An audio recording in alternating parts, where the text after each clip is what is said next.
Skilling has massive benefits for your Ironman. A massive part of your Ironman journey is maxing your skills, and with each new skill you max, you get a cape that provides a perk with it. And in this video, we're going to rank each skill cape perk from worst to best for your Ironman. It's worth noting that you can have up to 4 skill cape perks active at a time, as you can have your max cape inherit 3 skill cape perks, which will apply to any non-skill cape you have equipped, as well as the cape stand in Anachronia unlocked with the tier 3 lodge. Though some of the capes are not worth putting on that rack, as you cannot use their benefits. These would be any perk that would be classified as active, as you need to activate them in order to get their benefits, such as capes with teleports. Upon hitting the max level in a skill, you can make your way to the person who sells the skill cape and buy it from them for a total of 99,000 coins or 120,000 coins if it's a master skill cape. There's a total of 29 skills and 38 total skill capes, so let's get into ranking them. The absolute worst skill cape perk for your Ironman is the prayer skill cape. This cape's perk provides you the effect of having 2 lit incense burners without having to light them when offering bones to an altar. Sounds great, right? Wrong. This is because the Chaos altar offers the same XP rates as using a gilded altar with burners lit. And now you can turn off PvP, meaning they'll have 0 chance of dying while training in the wilderness.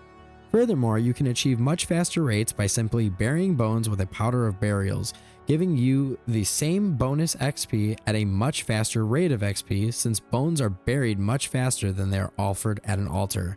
Essentially, this cape has been phased out of the prayer training meta completely and provides 0 benefit. The prayer skill cape is the only skill cape which I would call absolutely useless. However, the next couple capes we're going to look at, I'm going to call victims of the meta. These capes still do have a small niche use, but due to the current meta of Ironman, I would argue that these capes have fallen off in usefulness. We're still going to be looking at them from worst to best. While the previous skill cape provides absolutely no benefit to your Ironman, the next skill cape does have a very small niche use, and that's the construction cape.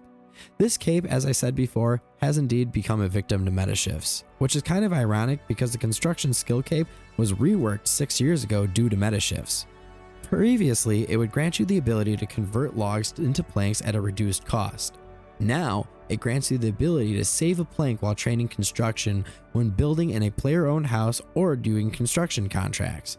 The problem? Construction is better trained at the fort rather than a player-owned house or doing construction contracts, at least in my opinion, because it's easier to AFK and doesn't require the player to get carpal tunnel while training the skill. The construction cape does not give you any benefit while training in the fort, unfortunately. The next cape I would list is the summoning cape.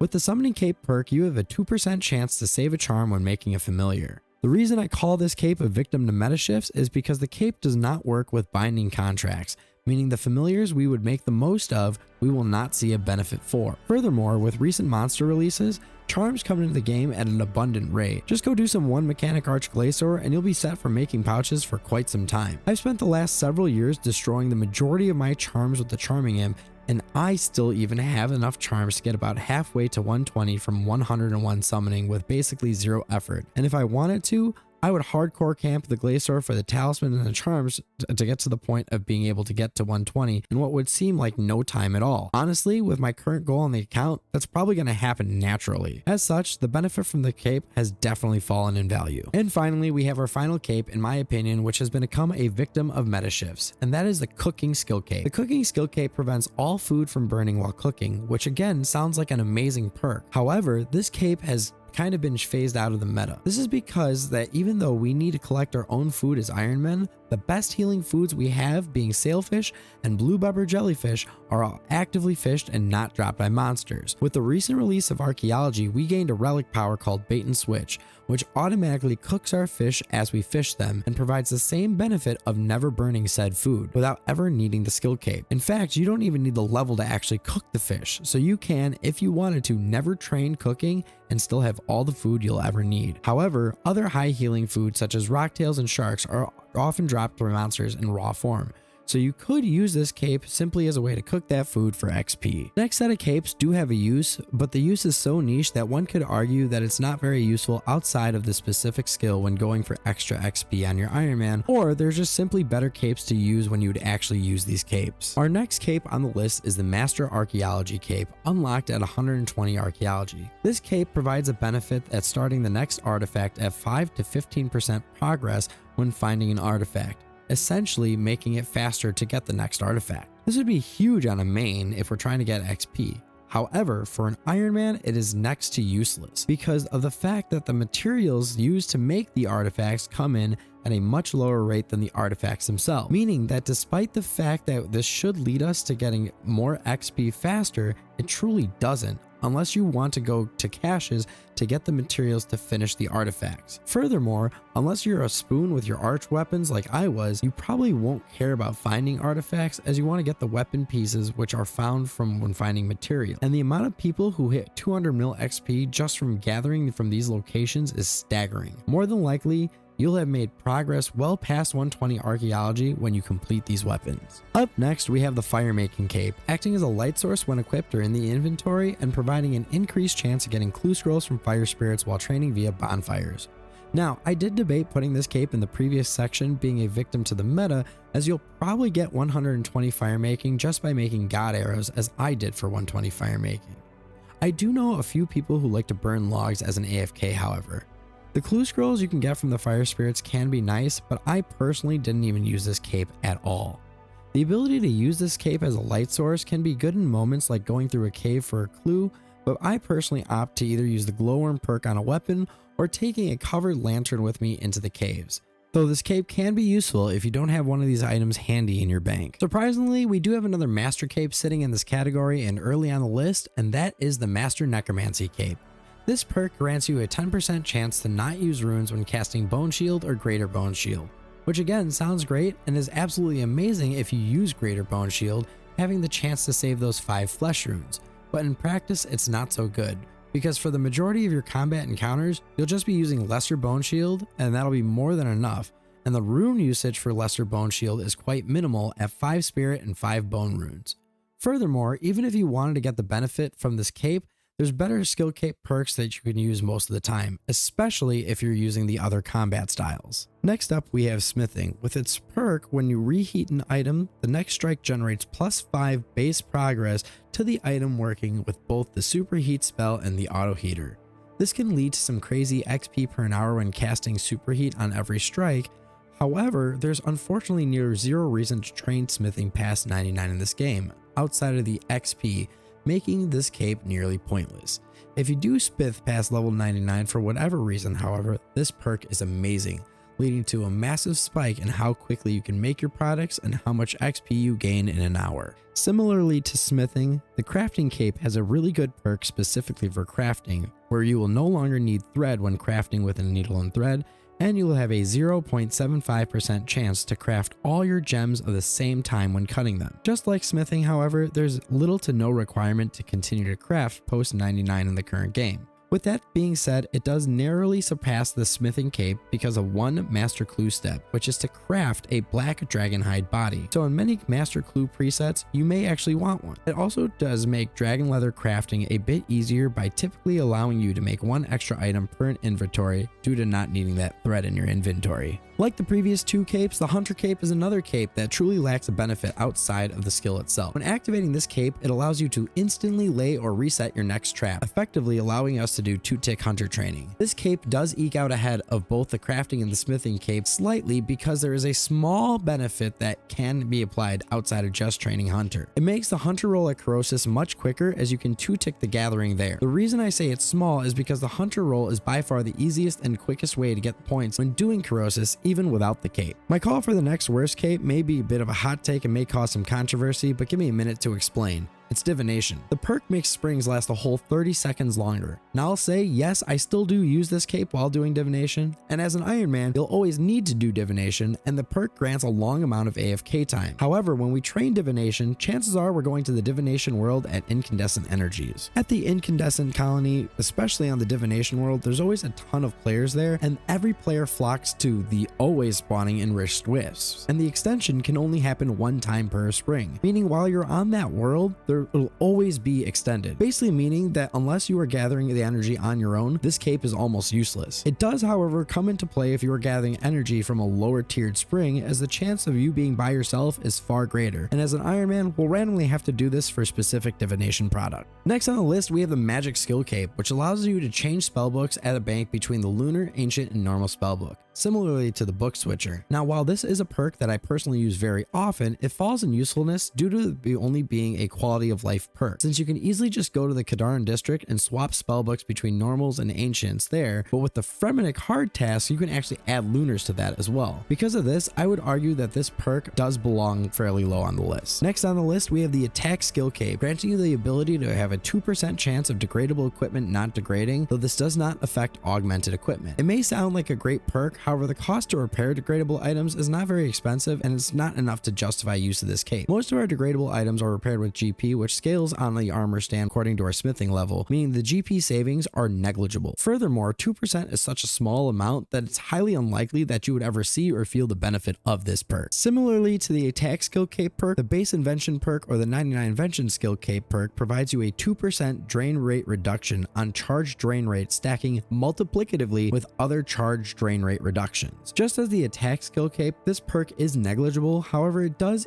eke out the attack perk in my opinion because it's always a 2% reduction, not a 2% chance of it degrading. So far we've gone through 14 of the 38 skill capes, and while some of them have had some niche uses, none of them have been extremely good. But now we're heading into the capes that are at least useful. The next cape I want to discuss is actually one I debated putting in the previous group of capes, which makes sense since it's teeming on the border of useful but ekes onto just this side because it does provide a slight benefit, and that is the archaeology skill cape. Similarly to magic, this is just a quality of life skill cape allowing you to change relic powers at a bank instead of going to the archaeology spot to change them. It does however come with another benefit of an additional 1% sprite focus whenever sprite focus is gained. What does this mean? Well, for the most part for an Ironman, nothing, as sprite focus typically means you're getting your next artifact faster, which as I talked about in the master cape section is not so important for Ironman. However, the increased sprite focus does come with a few more benefits. When you have at least 1%, you automatically gain 10% XP bonus while digging. When you're 40%, you get an additional 10% XP, taking that to 20% bonus XP and increasing your precision by 10%, which will speed up getting the artifact, which I said is kind of not important. However, at 100%, you are guaranteed a material. Now, this may not sound like a whole lot of extra materials, but over the long haul, it definitely adds up. So again, not overly useful, but it does fall on just this side of useful. Following that, we have the Master Invention Cape. The Master variant carries its base version of the reduced charge drain rate. On top of that, it'll give you a 20% increased chance of getting uncommon or rare components. It's a nice cape to have, but I'd highly recommend against putting it on your Anachronia stand or in your max cape because it can hurt you a tad if you don't realize that it's still active when you're going for components that are common, such as bases or tensiles. The next cape on our list is the Agility Skill Cape perk, giving you the benefit to never fail an obstacle. Similarly to other skill capes we've talked about thus far, there isn't much need to train agility past 99, the only reason being in order to get the codex pages for double surge and double escape if you don't have them. While this cape can be useful running courses, you can get the same effect from other things such as the sure-footed aura. Furthermore, if I'm being 100% honest, I don't know who trains agility by training the skill instead of using penguins, jack of trades, and daily challenges post 99, even if you wanted to get 120. At least for me, it is the most painstaking skill, so while the cape is useful, it does fall low in the useful category for me. Following up agility, we have the Master Dungeoneering Cape. On top of the base cape perks for the teleports, the Master Dungeoneering Cape gives you a chance to select the boss when you pick a floor and increases the lore drops both in Daemonheim and Elite dungeons. While the lore drop buff isn't super important unless you're looking for those specific things, the ability to select a boss can be helpful if you're looking to optimize your dungeoneering setup. However, there isn't much use to do traditional dungeoneering after this level, minus trying to get XP, as you can actually get tokens faster by using the token farming methods of ED1 and ED4. Next up, we have the Woodcutting Skill Cape, giving you an increased chance of getting Bird's Nests and Geodes. Bird's Nests used to be extremely valuable for Ironman, as it was a primary way of getting tree seeds and fruit tree seeds for quite some time. However, since the farming meta has shifted away from fruit trees and tree runs, so has the Woodcutting Skill Cape fallen in usefulness. However, with the recent release of the Encondo Hatchet, which the pieces are received from Bird's Nest, you will 100% want this cape in order to increase your chance of getting that best in slot hatchet. And with that, we are officially into the section of truly useful capes which provide true benefit to your Ironman account, and that's because nearly all these activities are done post-max or they provide benefits outside of their skill, and it kicks off with fishing. The fishing skill cape provides you with a 5% chance to catch an additional fish when you successfully catch a fish, albeit for 0 XP. Now obviously, as we discussed in the cooking section, fishing is going to be done a lot since the two main fish we want to use are only available via fishing. I currently have about 20,000 sailfish cash sitting in my bank, meaning that of that stack, since all of those are fished post 99, about 1,000 of them were free. The amount of time saved is astronomical, and it lets you get back to the PVM you enjoy much faster. Just like the fishing cape, the mining cape gives you the same 5% double ore chance for all the core ores. I hear you saying, but fish are far more important than ores are on your Ironman. Why is mining ranked higher than fishing if they do the same thing? Well, yeah, you're right. Unlike the fishing cape, however, the mining cape will actually give you XP for the extra ore, but that's not the reason it outclasses it. Since the release of God arrows, bows have been made the main weapon for the ranged meta, and with how range rotations work, we are in need of another arrow, death spore arrows. Now these tips are gathered by mining while having the Tagus core hammer equipped, which I still need to get personally. The amount of arrow tips you get scales with the ore that you're getting, but they also scale with extra ore. So if you're using stone spirits,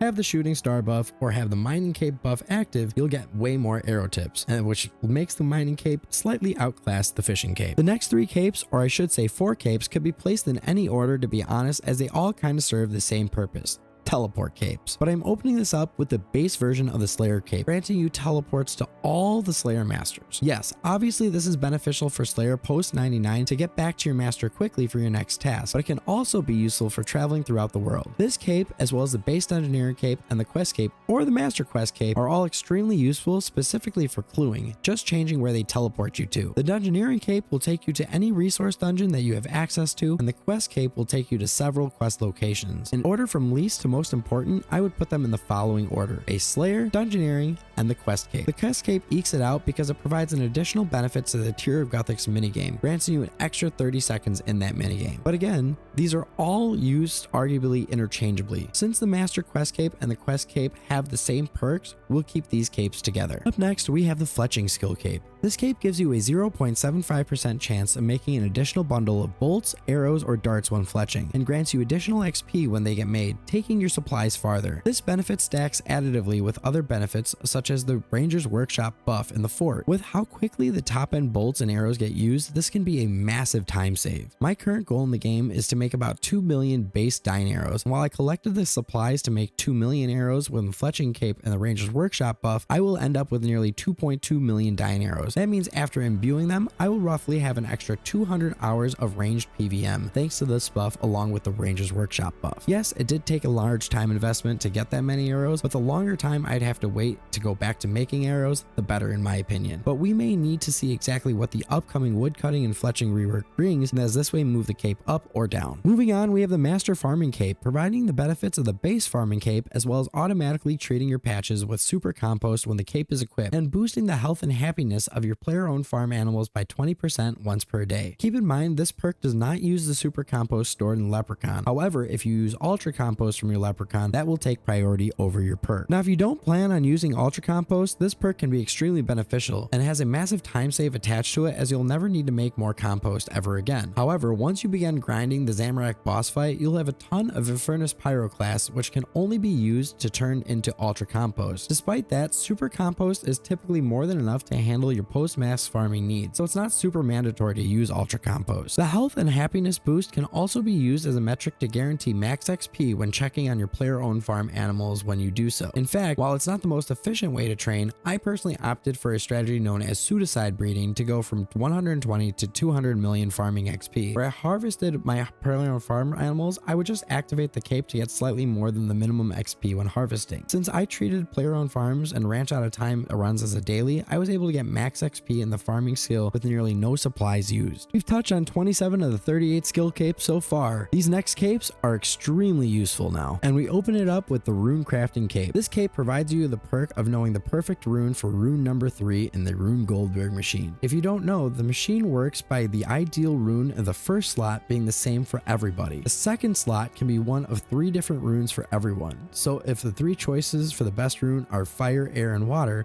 it'll be one of those 3, but you won't know until you try it. The final rune is personalized per player. So the community typically finds what the best runes are for slot 1 and 2, and the player has to find what their number 3 rune is. But this cape tells you what that rune is. For mains, the goal is to typically maximize the profit from the daily Wizvax they claim. However, since we as Ironman are limited to the maximum of 100 Wizvax per day, our goal is to completely maximize the amount of wax we collect. As such, even if it's a more expensive rune, it's typically typically better for us to use that rune, and the cape removes the guesswork. The next cape on our list is the herb lore cape, and this is one of my favorites as it provides you the ability to clean up all the herbs in your inventory in exchange for not getting any XP. With a proper setup, you can clean upwards of 100,000 herbs in a single hour. Prior to the update that lets you right click and load previous preset, that was probably closer to 40k herbs. But as Ironman, we have to consistently deal with grimy herbs when making our potions, and the amount of time that this cape saves is absolutely ridiculous. By speeding up the process of cleaning herbs by a hell of a whole lot, this cape deserves to be towards the top of the list. Moving on, we have the base necromancy skill cape. This cape provides you the benefit of a free alteration glyph that can be changed with no supplies, although it does require you to actually have the level to use that glyph. So unlike the glyphs on site, you cannot boost your necromancy level to gain access to a glyph that you cannot typically use. These alteration glyphs can give you a slew of benefits, like speeding up the time to complete your ritual, increasing the output of your ritual, boosting your spirit attraction, and so much more. With necromancy being so prevalent in the meta and being an Ironman, you'll probably have to come back to the ritual site often to do different rituals for your different supplies and equipment, meaning this cape will often be useful to you. You may feel like I'm overvaluing this next skill cape, but up next we have the thieving skill cape. This perk gives you the ability to know all your pickpocketed items. With a recent update, pickpocketing was made far more AFK, as you will be able to continually pickpocket until you get caught or your inventory gets filled. With this perk,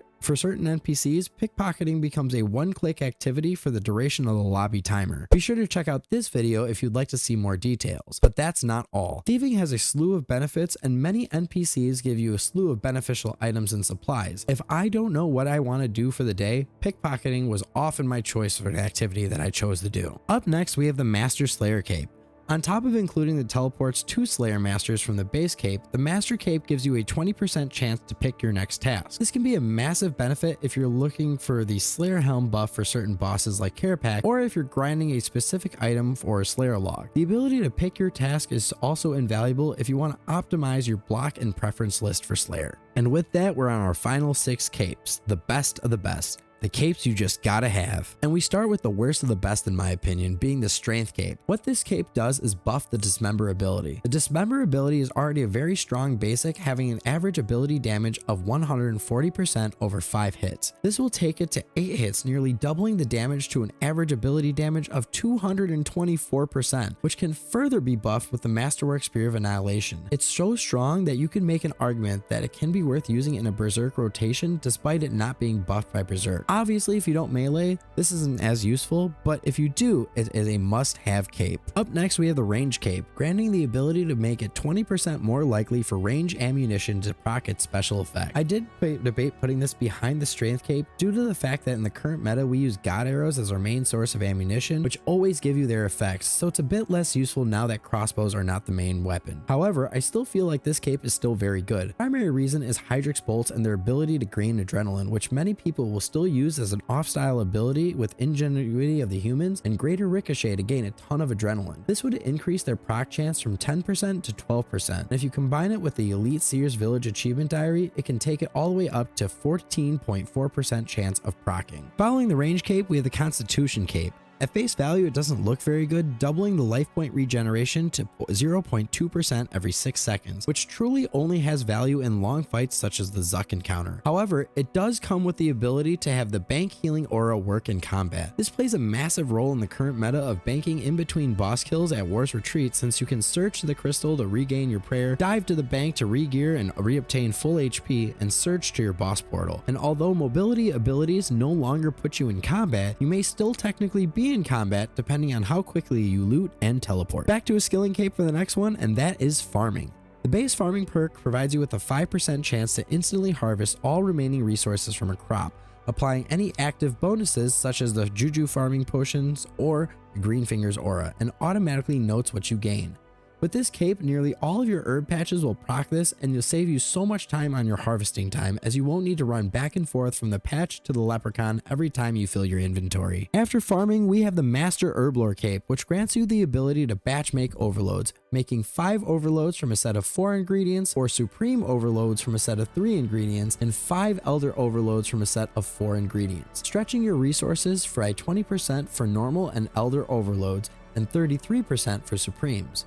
When putting that all together, that basically doubles the amount of elder overloads that you can make from your ingredients. This is single-handedly the best supply stretching ability in the game, and it's on arguably the most needed resources in the game, which is why this cape is so high on this list. And finally, we have the best skill cape perk in the game in my opinion. The defense skill cape. This cape acts as a sign of life, stopping you from dying and giving you a massive heal when you should have died in an encounter without needing to waste a slot on a sign of life. As a player that dies a lot and probably keeps death in his nice home, this cape has proven its worth to me time and time again and has saved me so much time from needing to restart kills thanks to dying. And that's the list. From best to worst, we have defense, master herb lore, farming, constitution, range, strength, Master Slayer, Thieving, Necromancy, Herb Lore, Rune Crafting, Master Farming, Fletching, Quest, Dungeoneering, Slayer, Mining, Fishing, Woodcutting, Master Dungeoneering,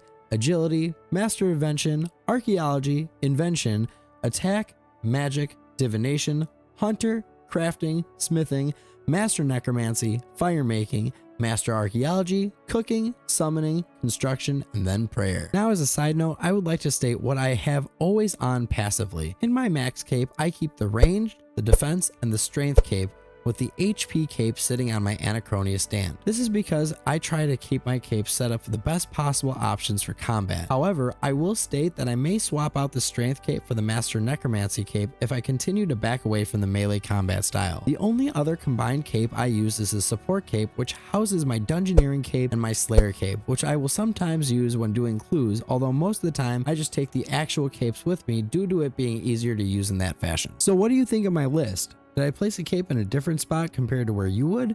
Be sure to let me know in the comments below. While you're down there, be sure to hit that like button and subscribe if you like my content. Thanks for watching, and as always, have a wonderful day.